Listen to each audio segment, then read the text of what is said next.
Buenos días amigos, hoy martes 6 de marzo de este año 2018. La buena nueva es que esta mañana oí un informe del Departamento Nacional de Meteorología en el que hace constar que las olas que abaten la costa norte de la República Dominicana y en general de todo el Caribe que da al Atlántico, van a reducir la fuerza, la potencia con que ayer se aproximaron a toda la costa, como les decía, desde Barlovento hasta el fondo, hasta Cuba, pasando por las más pequeñas, que son las que más sufren. En este caso, Puerto Rico sufrió muchísimo porque las olas fueron tan potentes que penetraron hacia el interior y anegaron calles y edificios, echaron abajo algunas infraestructuras. Bueno, hoy van a hacer un poco más, por lo menos un metro menos que ayer, y seguirán debilitándose hasta volver a la normalidad dentro de las próximas 48 horas, dice meteorología. Como ustedes saben, estos efectos están causados por una confluencia de vientos fríos y calientes, vientos polares que se juntan con los calientes del área tropical, y entonces se produce lo que llaman un movimiento convectivo que genera entonces esta anormalidad tanto en el agua como en la superficie, en el viento. La normalidad llega tan lejos como zonas costeras de España o de Brasil. Es el Atlántico que está infectado de estos vientos polares que junto con los vientos cálidos del área caribeña pues crean esta situación. De todas maneras, en el caso nuestro no ha sido para peor, tan solo algunas zonas como Gaspar Hernández y allá en Nagua han resultado inundadas, muchos destrozos traídos por el mar que han ingresado a la costa. Bueno, eso es cierto, pero no daños ni pérdidas de vidas de consideración. Bien, ¿quiénes creen ustedes que salgan victoriosos de la decisión que finalmente adopte el Tribunal Superior Administrativo con respecto al conflicto Ministerio de Educación, Asociación Dominicana de Profesores? Bueno, la institucionalidad, esa es la que va a resultar fortalecida, y así debió ser desde el principio. Que por cierto, cualquiera de las partes debió acudir en primera instancia al Ministerio Administrativo, al Ministerio de Administración Pública, que es el que maneja las relaciones de los empleados públicos con sus instituciones. Y ahí debió haberse producido una primera definición, calificación del asunto. Aunque siempre queda abierta la opción de ir al Tribunal Superior Administrativo, pero eso pudo haberse resuelto en el Ministerio de Administración Pública. Lo único que allí, en el Ministerio de Administración Pública, probablemente o no se les sugirió, no se les solicitó su intervención a tiempo, o esta institución prefirió no intervenir porque dentro del conflicto estaban confrontados PLDistas, activistas del propio gobierno y del partido oficial. O sea, esas cosas que pasan, instituciones que se debilitan porque no acaban de madurar y tomar responsabilidades a pesar de su aparente buena organización, aparente buen sentido con que están manejadas. Pero cuando les toca la hora de la verdad, entonces se le ablandan las piernas. No toman riesgos. De todas formas, ya el asunto está en la parte final del proceso, que es el Tribunal Superior Administrativo. Ahí no hay regreso. Lo que decide ese tribunal a favor o en contra de la parte o de la que sugirió llevarlo hasta allí. Inicialmente fue la Asociación Dominicana de Profesores la que lo sugirió, pero prefirió conjuntamente con eso probar suerte con acciones de fuerza, que es su estilo, o sea, paralizar las escuelas, hacer perder tiempo, dinero al Estado, para mostrar sus músculos, haciéndole un daño irreparable a todo el proceso educativo. Cuando se dieron cuenta que la opinión pública le estaba sacando en cara sus fallas, entonces volvieron sobre su paso y acometieron la acción definitiva de que sea el Tribunal Superior Administrativo. En estos casos, el Ministerio de Educación está obligado a aceptar que sea el superior administrativo, el tribunal, el que decida, porque eso forma parte de todo el entramado legal e institucional. No es que ellos pueden negarse ni nada, no, eso forma parte de atribuciones que le reserva la ley tanto a los contratados, en este caso los maestros, como a los contratadores, el Ministerio de Educación.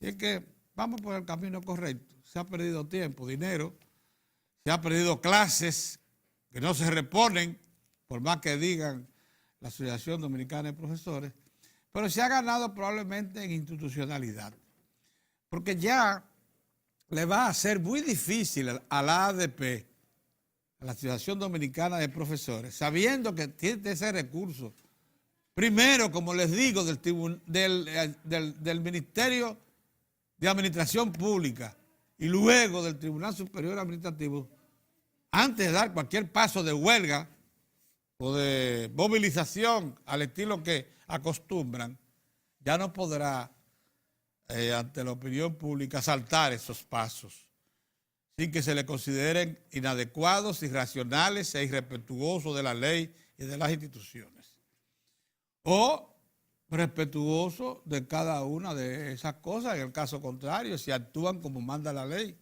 porque no es que ellos están obligados a aceptar toda directiva que provenga del empleador.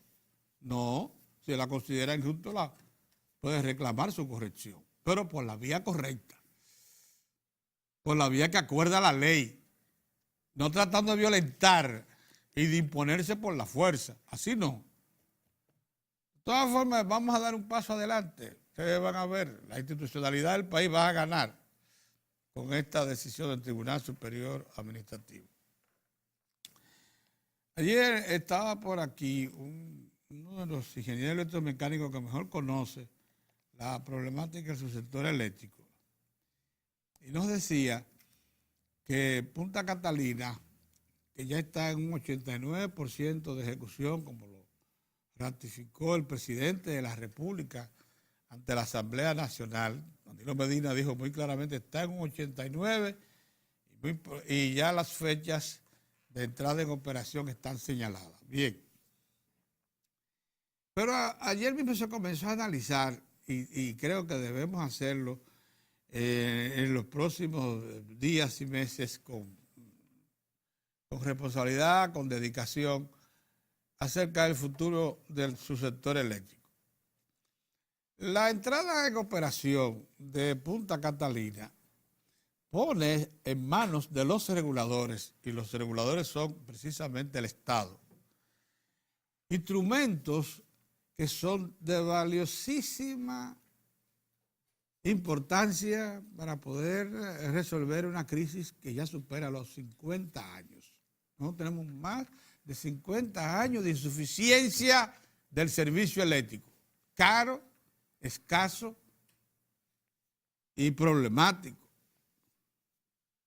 porque además, desde el punto de vista operativo, ha estado varias veces al borde de la total quiebra, como fue el caso de 1966-67, cuando se decidió el proceso de capitalización, asunto que en este momento, por cierto, está consumiendo el tiempo a las autoridades de gobierno de Puerto Rico. La Autoridad de Fuentes Fluviales, como se llamó desde siempre, y aunque tenga otro nombre ahora, es la infraestructura de producción,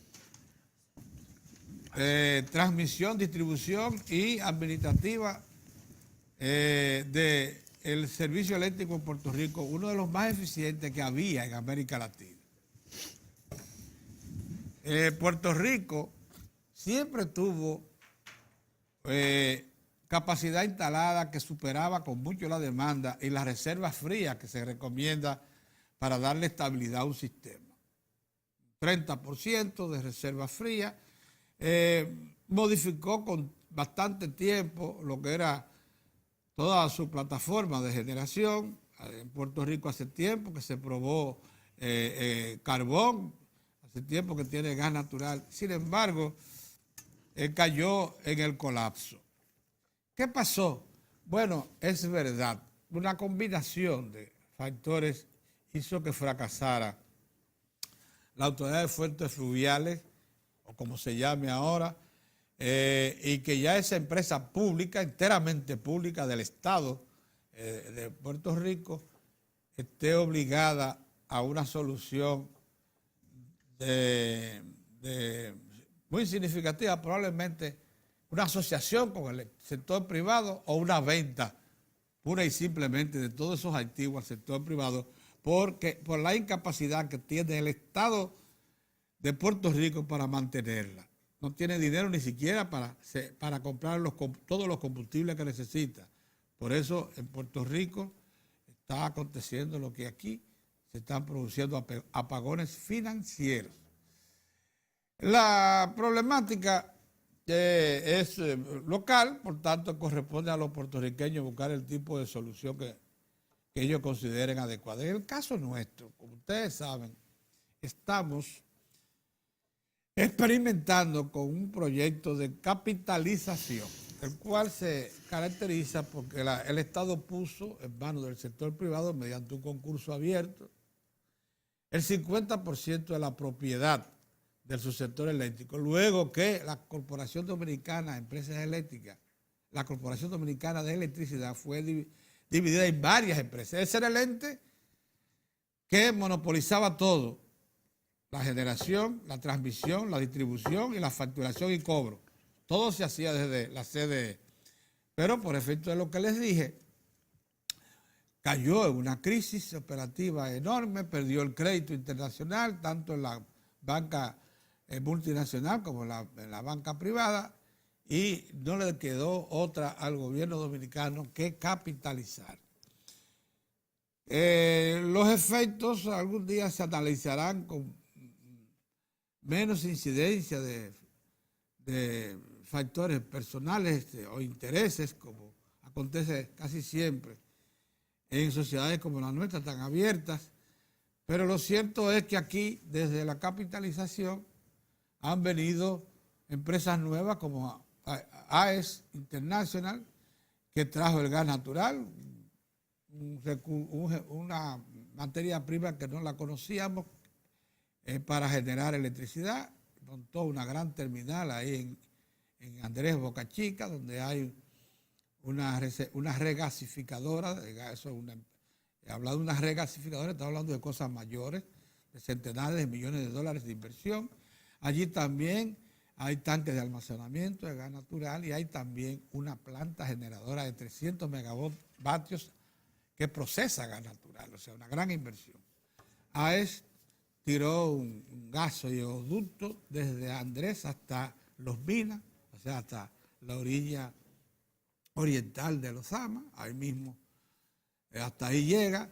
Ahí también alimenta al grupo generador Los Minas. Ese mismo gasoducto tiró una línea por debajo del río Osama y la cruzó hasta la parte occidental de Los Amas para alimentar a una planta privada que allí opera de 100 megavatios con gas natural. O sea, aquí el gas natural se ha extendido bastante por el país gracias a la presencia de ese esa empresa. También esta AES es la propietaria, como todos sabemos, de la Eje Itabo, la generadora que se hizo cargo de las dos generadoras del Estado, Itabo 1 y Itabo 2, y allí no solamente la se rehabilitó, sino que también construyó un puerto carbonero y que permitió incorporar esas dos plantas a procesar carbón. Antes no lo hacían, lo que procesaban era búnker, sí. Cuando usted examine, pero en detalle, con tranquilidad, lo que ha pasado a partir, porque no les quiero seguir, la historia es bastante larga, son muchas las empresas que se han involucrado en el proceso de capitalización. Usted probablemente tenga motivaciones para calificar de buena manera la capitalización. Hay otras que la consideran un error. Muchos no reparan que en el momento en que eso se decidió, la CDE estaba prácticamente colapsada. Itabo, que son dos plantas de 125 megavatios cada una, producían entre las dos 70 megavatios, estaban deterioradas, no había recursos disponibles ni en la banca privada ni en la banca internacional para CDE. Se le acercó al país para obligarlo. Y lo hizo el Banco Mundial, el Banco Interamericano de Desarrollo, el Exim Bank de Estados Unidos y todos los asociados nuestros que podían asistir. Nos negaron el crédito para obligarnos a privatizar. Lo único que el Estado en ese momento, junto con, y en este caso hablo del Estado porque la verdad fue que tanto el partido oficial, el PLD, como los partidos de oposición, en ese caso, en esos tiempos, el Partido Revolucionario Dominicano y el Partido Reformista Social Cristiano, llegaron a consenso en el Congreso para producir, en vez de una privatización pura y simple, sino una venta de activos pura y simple, una asociación con el sector privado, lo que se llamó capitalización. Hoy por hoy, la capitalización dio como resultado también la creación de oligopolios del sector privado, que han administrado la crisis a discreción, que nos han impuesto precios catastróficos, tanto que han hecho que el Estado dominicano les subsidie con sobreprecios desde 2001 hasta el 2014, más de 10.000 millones de dólares, 12.000 millones se estiman de dólares, han tenido, se estiman no, están consignados como aporte del Tesoro y subsidios del Estado a la electricidad. Eso está consignado, eso no es bien. Punta Catalina es la respuesta que le ha dado el gobierno, el Estado dominicano, para tratar de contener ese trato oligopólico que se ha ejercido desde el sector privado. Y aquí queremos señalar muy concretamente a Eje Itabo y Eje Jaina, más los generadores privados. Conformaron toda una estructura, no hicieron inversiones a tiempo, no hay en el país reserva fría como la tuvo Puerto Rico en toda su historia y por tanto estamos comprando un bien escaso y caro, que con la entrada de Punta Catalina, como ha dicho el presidente, se inicia la solución definitiva de esta problemática. Esa es la importancia que tiene Catalina. Y por eso Catalina encontró tantos enemigos, desde el Consejo Nacional de la Empresa Privada, a la que hay que señalar con responsabilidad, como a los generadores privados. Pero no te subas. Que trataron de impedir que ese proyecto siguiera adelante. El proyecto, como todos sabemos, ya no tiene freno. Va este año a entrar en operación y va a crear una nueva relación, una nueva situación en el sector eléctrico, que ojalá lo aprovechemos al máximo para que desde esa nueva situación se vea claro que el país va a resolver su problema eléctrico en los dos sentidos, en una suficiencia de suministro que acabe con los apagones y en un abaratamiento del servicio. Por eso es importantísimo que esté este proceso que Punta Catalina pone en evidencia. Acciones condignas que debe adoptar el sector privado. Bueno, el sector privado tiene 900 megavatios, buena parte de ellos compartidos en propiedad con el Estado allá en San Pedro de Macorís, que procesan Bunker C o diésel. Las dos Quisqueya, Quisqueya 1, Quisqueya 2, que no son 4, como lo señalaba un amigo nuestro anoche, esa procesan Bunker C. Collentry, que son 3, las dos Quisqueya son 450 megavatios. Collentry, que son 300 megavatios, procesa gasoil, nada más gasoil. Y Sultana del Este, que está a muy corta distancia de la tierra, pero está en el mar, ahí en la costa de San Pedro, esa tiene 150 megavatios.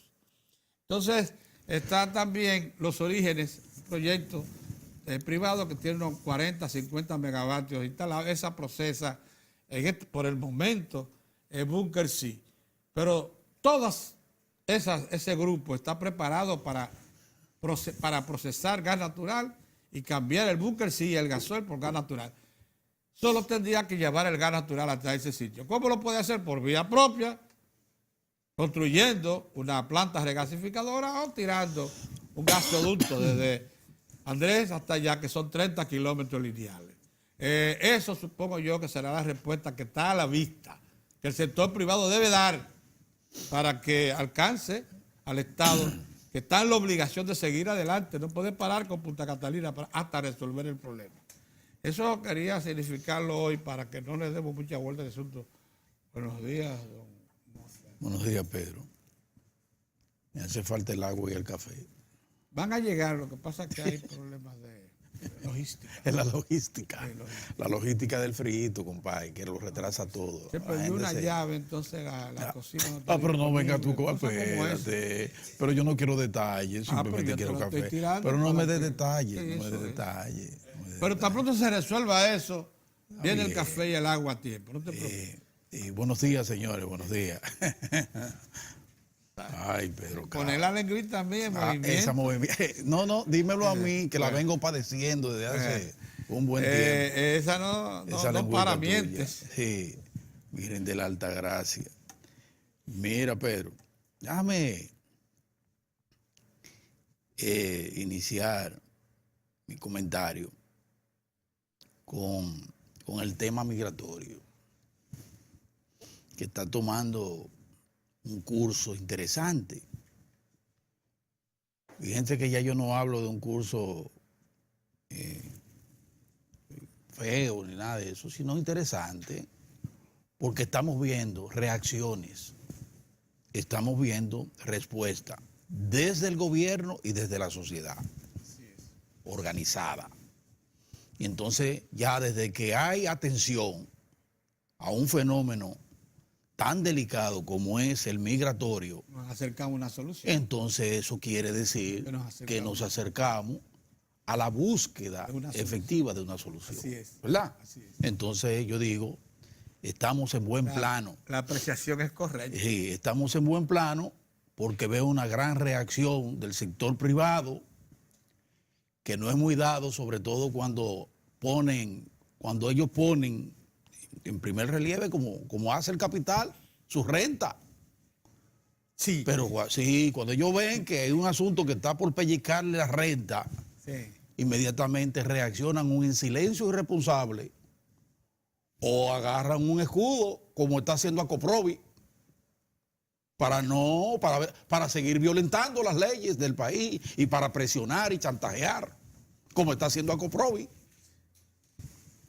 Pero yo veo otros que no son Acoprovi, pero que son tan importantes como Acoprovi, que tienen otro tipo de actitud. Y eso a mí me alienta, porque antes por lo menos veía un silencio. Por ejemplo, esa reacción, yo insisto, de los hoteleros, de un sector tan dinámico, tan importante para nuestra economía como es el sector turístico, a mí me alegra que estén en primera plana, reclamando, 80-20.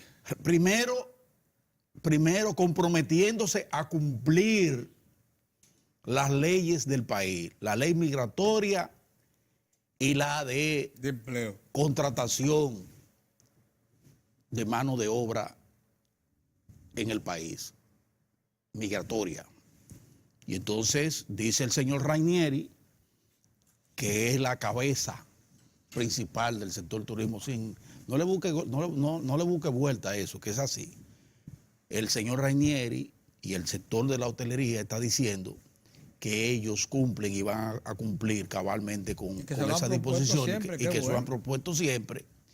Y llaman la atención de que se castigue al empresario que esté violentando esas disposiciones, como acontece fundamentalmente en materia de construcción en el país. Yo le agrego que se persiga.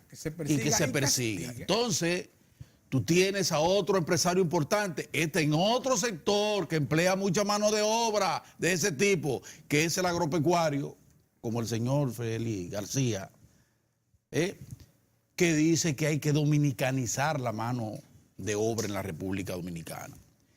Y ese es un planteamiento interesante porque lo hace acompañar de una precisión como es la necesidad de que los empresarios del sector de ese sector sacrifique parte, ahí es que me gusta a mí cuando son capaces de decirlo, sacrifique parte de su rentabilidad, de su renta, a favor de emplear más mano de obra. ¿Qué quiere decir? Para que entiendan sobre todo los señores de Acoprovi, que no es que no hay aquí albañiles, pero ven acá, ¿de dónde sacan ustedes? ¿Y cómo se levantó aquí no hay suficiente albañil? ¿Y cómo se ha levantado esta ciudad? Y dice que no hay albañiles dominicanos y que no hay maestros y que no hay varilleros. Óyeme, donde no hay de eso es en Haití, ustedes lo improvisan. Porque ¿qué se construye en Haití? Haití se vino abajo por el terremoto en razón de que no era de calidad la construcción. Esa es la verdad. Esa fue la más terrible demostración, la más dolorosa demostración de que esa gente no sabe, no tiene cultura de construcción. No, de construcción sólida no. Sólida. Ni de regulación tampoco. Fue como se fue abajo. Se vino abajo. Lamentablemente. Entonces, ¿cómo estos señores de Acoprovi le dicen con una desfachatez que espanta y molesta que aquí no hay albañiles y no hay varilleros? No, aquí hay varilleros y hay albañiles que no quieren aceptar. Eso es irresponsable. La irresponsable actitud de ustedes, los empresarios de la construcción, de pagar salario de miseria y de no ponerle seguro a sus trabajadores. Y como ustedes lo pueden hacer con los haitianos, que nadie apela por ellos porque están irregulares, y los amenazan con mandarle la camiona, los ingenieros que lo amenazan con mandarle la camiona de migración cuando un haitiano está reclamando sus derechos. Entonces ustedes vienen ahora a decirle al país que no hay. Oye, pero qué timbales tienen esta gente. Eso es lo que se llama tener limones agrios. Limones agrios. Ay, pero si tú sabes a lo que yo me refiero, para no decir lo otro, que tengo unas ganas de decirlo. Entonces, me alegra que el ministro porque esa es otra. Cuando habla la voz más alta, Pedro, mira, ahí todo el mundo tiene que decir como Franklin Mirabal, quítense del medio. No te moleste, Aguilucho, no me moleste porque yo cité a Franklin Mirabal, que él pegó esa frase. Pero miren, cuando el presidente habló y dijo, hay que cumplir la ley, y reaccionó ya al Ministerio de Trabajo. Qué barbaridad, ¿eh? Pero avanzar, pero lo importante es, no importante que sea, sino que respire. Entonces, ya reaccionó el de Trabajo. Entonces, primero habló un viceministro y dijo, no, hay que cumplir con la ley del 80-20 y aquí hay que ponerse en esa. Y como los empresarios pidieron endurecer a los sectores que están empleando mano de obra barata en perjuicio del país y creándole situaciones horrorosas a la República Dominicana con esa migración irregular masiva que nos afecta, con todo tipo de componentes terribles para el país. Bueno, ahora el ministro de Trabajo dice también, hoy ratifica Monchi Fadul, Ramón Fadul, le dicen Monchi. Dice él que esa ley hay que ponerla mucho más fuerte para los que la cumplen, porque él dice, y dice bien, lo dijo, bueno, pero ya lo dijo, que eso es, como dices tú, si quita de colida y que 6 salarios mínimos al que encuentren con mano de obra irregular. 6 salarios mínimos, pero eso es, como dice Pedro, si quita de colida para un empresario. Entonces él dice, no, es parar la obra, parar la empresa. Ese tipo de respuesta que nosotros estábamos esperando. Porque la ley hay que hacerla cumplir. Entonces, como habló la voz más alta en el 27 de febrero, el presidente de la República dijo, no, encaminemos a cumplir la ley. En ese sentido, todo el que esté regularmente aquí, no importa de dónde sea, es bienvenido, dijo el presidente. Sea haitiano, sea paraguayo, sea venezolano, sea colombiano, si está regularizado su presencia, es bienvenida. Ahora, si no lo está, el presidente no lo tenía que decir, pero si no lo está, lo único que hay que hacer es aplicar la ley. Claro. Como le está aplicando Chile, como le está aplicando México, como le está aplicando España, como le está aplicando Alemania, como la está aplicando Canadá, como la está aplicando Estados Unidos y como la aplica cualquier país soberano. Toda Europa lo hace. Entonces, vamos a meterle caña a Acoprovi. Sugiero yo, porque se mantiene con una actitud afrentosa y abusadora, diciendo que aquí no hay albañiles, que aquí no hay varilleros.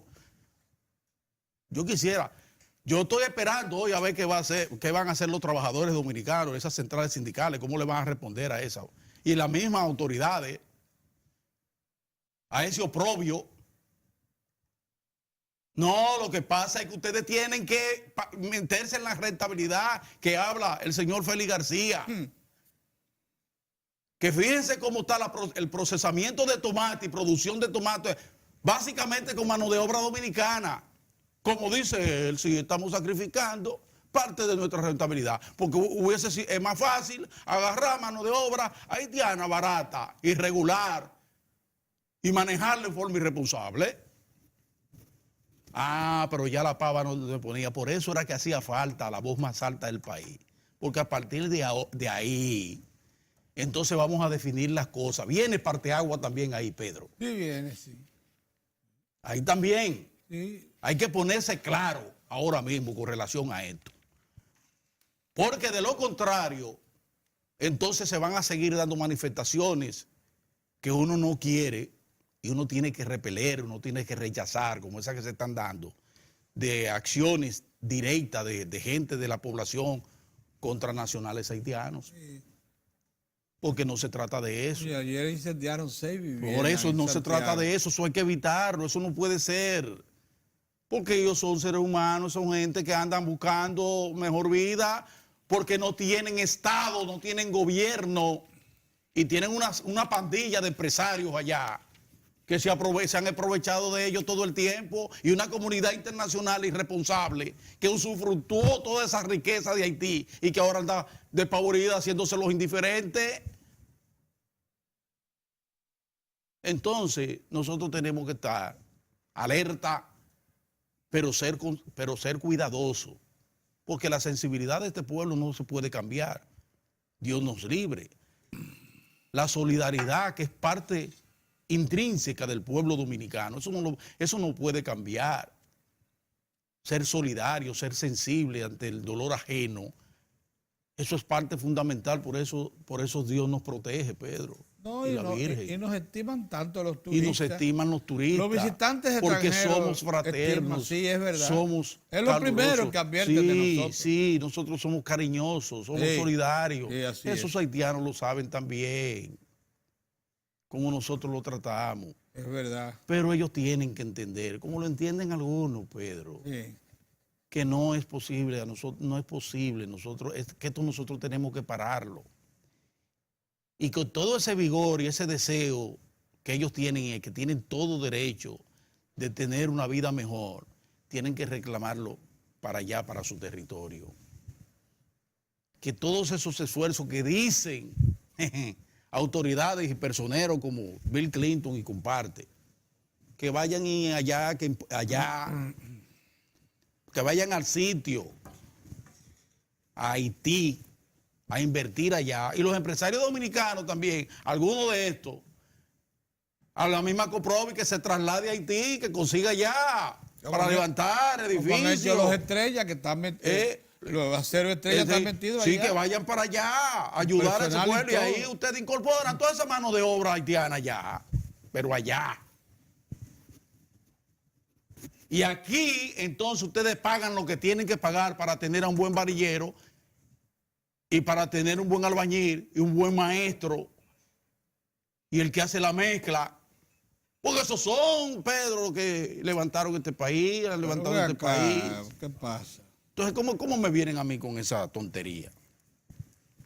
Pero vamos en buena ruta, porque fíjense ustedes cómo han hablado todos. Ya conocemos por dónde anda, por dónde anda cada quien, pero sobre todo tenemos ahí el gobierno que ha reaccionado, que está reaccionando a esto. Lo que no podemos perderle ni pie ni pisar, como dice el pueblo. Lenta, pero firmemente Sí, estamos llegando a la seguir, continuar. A ver que vamos a levantar su burrito. Con la mesura, con la responsabilidad, con la sobriedad que ha caracterizado la administración, ¿verdad? De manejar eso con toda sobriedad, con inteligencia. No, y con una sensibilidad enorme, sensibilidad. Porque todo el mundo sabe que el gobierno no quiere perjudicar al pueblo haitiano. No quiere. No bajo ninguna circunstancia, ni al ningún contrario. dominicano tampoco, El presidente debe retomar, a lo mejor con estas nuevas autoridades, el proyecto aquel de pasarle la mano, si quiere, vamos a rehabilitar, a reforestar, a ayudar a la reforestación de Haití. Pero tú sabes que se está en que eso. Sí, vamos a... Incluso se le van a hacer parques de producción de arbolitos. Todo eso. Sí. Vamos a ayudarlo, pero allá. Allá, sí. Allá. Sí. Miren. Sí, porque es lo que hay, Pedro. Eso, y así deben ser las cosas. Y tú vas a ver como a medida que pase el tiempo, más natural vamos a ver el muro. Como una respuesta concreta al problema. A medida que pasa el tiempo, más natural se va a ver eso. Mucho duraste tú para meter el muro, pero ven. Sí. Bueno, está bien. Mira otra cosa, más avanza el tiempo, más nos damos cuenta. Sí. Mira otra cosa, Pedrito. Ordenada, ¿eh? Excúsame, déjame excusar. Orión, excúsame. Orión no viene hoy porque Orión tiene... hoy es el desayuno empresarial que hace todos los años, cada cierto tiempo. El Banco de Reservas. Ah, sí, ¿verdad? El desayuno empresarial con sus clientes, empresarios. Entonces, Orión, como ustedes saben. Tiene que estar ahí. Tiene. Desde temprano. ¿Quién? No pude, pero él me dijo que no venía. Ah, pero ven acá, aparte de Guayacán es... es que se va a coger el jueves. Pero no pase por ahí, espérate, no pase por ahí. No es que se va a coger el jueves. Tú sabes de televisión, agáchate. Yo sé que te hace... Es difícil tú agacharte, pero agáchate. Se va a coger el jueves. Señores, Orión me dijo anoche, no puedo ir porque es verdad, un desayuno. Pero dice que el jueves tampoco, entonces no le puede fallar 2 días consecutivos a Diario de 4. No, porque esta es su principal tribuna. Es Pedro. Esta es su principal tribuna. Que nos abandone para que nos abandone para que tú veas. Pero mira, Pedro, ahora llegó Orión, ya tengo entonces que recortar el asunto para darle paso al Guayacán. Pues yo sé, eso tú no tienes que anunciar que tú escapas por la derecha a las 8. Pero miren, señores, para no perder el hilo, ayer yo tengo aquí y voy a esperar, bueno, ya se integra Orión también, y ahorita con Tineo y con el mago de Oz, que es Julio Ortega Tous, nuestro economista, editor económico. Asociado, sí. Sí, asociado. Porque hubo una comparecencia sumamente interesante, Pedro, de 3 técnicos súper calificados del Banco Central. Fue una comparecencia, un programa de televisión, el programa de Ramón Núñez Ramírez, donde ellos explicaron en detalle, Pedro, en detalle, lo que aconteció con la economía dominicana el año pasado. Sustentando, ¿dónde estuvo el sustento? ¿Dónde está el sustento para que el crecimiento llegara a 4.6? Sí, claro. Y no llegara a 5 como se esperaba, ¿verdad? Pero llegó a 4.6 y a mitad del año estaba solo en 4. Y así es. Porque hubo una recta. Esas 6 décimas fue difícil conseguirla. ¿Cómo que se llama? una ralentización. de la O sea, economía. Sobre se todo, contuvo la velocidad. Sí, el primer semestre pero del se año. contuvo. Entonces ellos explicaron en detalle quiénes fueron. Olga Díaz, que es la asesora en materia de cuentas nacionales. Ramón González, que es el director de cuentas nacionales del Banco Central de la República Dominicana, y Joel Tejada, que es el subgerente de política monetaria, financiera y cambiaria del Banco Central. Esos tres técnicos calificados, Con toda una historia en el Banco con una Central. historia Formado ahí. Los conozco a los tres. Esos tres profesionales de la economía explicaron en detalle ese fenómeno, pero explicaron en detalle también otro componente que ha querido ser retorcido por una serie de economistas encabezados por el manipulador 1A del componente pobreza en la República Dominicana. Ya él tiene eso está, él está etiquetado ya. Ese trofeo se lo ganó Seara Hatton. Sí, se lo ganó. Cuando usaba la cifra del PNUD para mantenernos a nosotros, pues aquí la pobreza no se movía jamás mientras él estuvo ahí. Sí, así es. Aquí esto no avanzaba mientras Seara Hatton estaba ahí, porque él manipulaba las informaciones, tuvieron que sacarlo del PNUD. Pero bueno, ese ha mantenido una campañita en estos días diciendo que aquí no ha habido crecimiento, que eso no es verdad, y que no es verdad que ha habido una disminución de pobreza, pero de una forma, entonces algunos medios que en ocasiones suelen apelar a ese tipo de recursos, no se sabe con qué razón, entonces han comenzado con eso, bueno, y que no han querido, porque es muy fácil, agarre a ese y a los otros dos que andan con él, el grupo este, y usted lo sienta ahí y abre un espacio en uno de esos importantísimos medios del país, pero entonces busca a estos tres técnicos también. Se ha refugiado en Intec ahora. Pero perdón, tú busca lo que tú quieras, de Intec, donde tú quieras. Pero entonces tú le colocas tres técnicos del Banco Central para que entonces discutan y se dé a conocer. Entonces, estos tres señores, Olga Díaz, Ramón González y Joel Tejada, tres importantes técnicos de la Banco Central,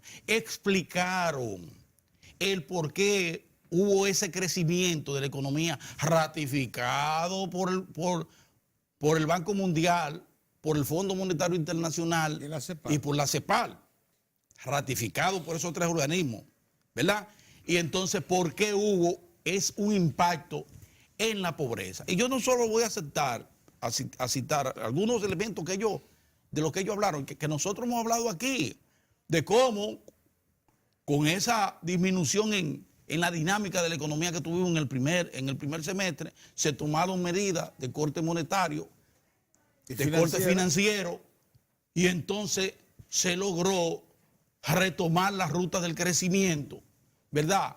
Porque se liberaron 23,000 millones del encaje legal, porque se flexibilizó, las tasas de interés se redujeron, y esa flexibilización y esa reducción de la tasa llevó a que más de 55 mil millones de pesos. En total, 55 mil millones de pesos en todo el periodo en el corredor. Y eso entonces dio como resultado que hubiese un aumento a partir de cuando se tomaron la medida y hasta octubre de cerca de un 6%, 6,6%, y en diciembre alcanzaron su máximo tope, que fue de un 7% de crecimiento en diciembre.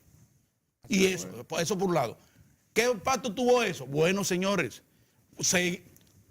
ante esa dinámica, lo que había sido y es, porque así está planteado en el programa de gobierno del presidente de la República, de crear 100,000 empleos por año. En esta ocasión hubo 120,237 nuevos empleos. Registrado en la Tesorería Nacional. De la Seguridad Social. Entonces, usted tiene... Por tanto... por tanto... Empleo en nómina son esos. Si hay más desempleo, por lo menos citen a esos y sus familiares en un componente de mejoría de su poder adquisitivo, y entonces... digan también que eso mejora su calidad de vida, ¿verdad? Por supuesto, también. Pero a eso habría que agregarle otros componentes que se han dado. vayan y registren a ver qué pasó aquí en materia de adquisición de vivienda. ¿Cuántos vehículos se vendieron en este país? Pero no vehículos de lujo, no solo vehículos de lujo, a todos los niveles. ¿Cuántos se montaron? Y fíjense otro elemento importante. 30.000.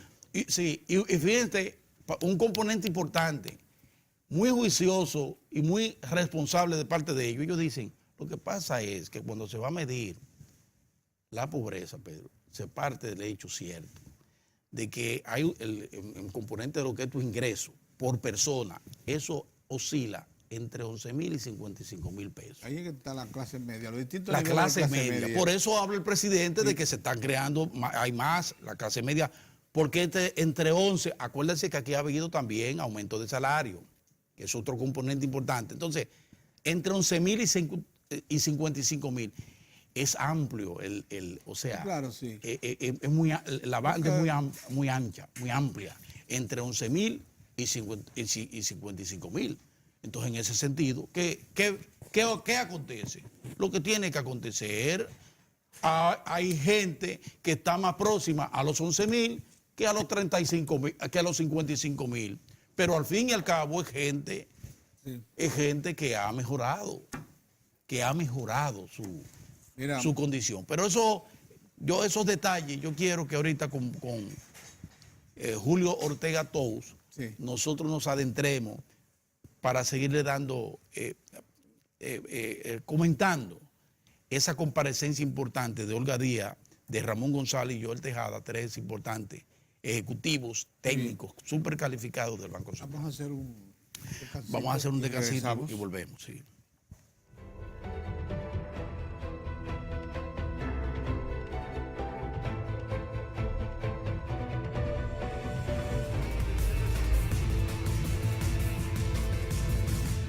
Muchas gracias por su sintonía. Llegó el momento de compartir algunas de las noticias internacionales que tenemos para todos ustedes en el día de hoy. Guerra comercial entre Estados Unidos y la Unión Europea. Triunfan en Italia los partidos radicales que moderaron su discurso. Y por último, Guatemala anuncia la apertura en mayo de su embajada en Jerusalén. Ahora, los detalles. La decisión de Trump de imponer aranceles al acero y al aluminio amenaza el comercio internacional mundial. Los productos bandera de Estados Unidos como Levi's o el Bourbon podrían ser los más damnificados en la guerra comercial abierta por el presidente estadounidense. La semana pasada, Donald Trump anunció que impondrá un arancel del 25% a las importaciones de acero y de un 10% a las de aluminio para proteger la industria nacional, generando gran preocupación internacional. La Unión Europea respondió que no se quedaría impasible y que tomará medidas aplicando aranceles por su parte a productos estadounidenses.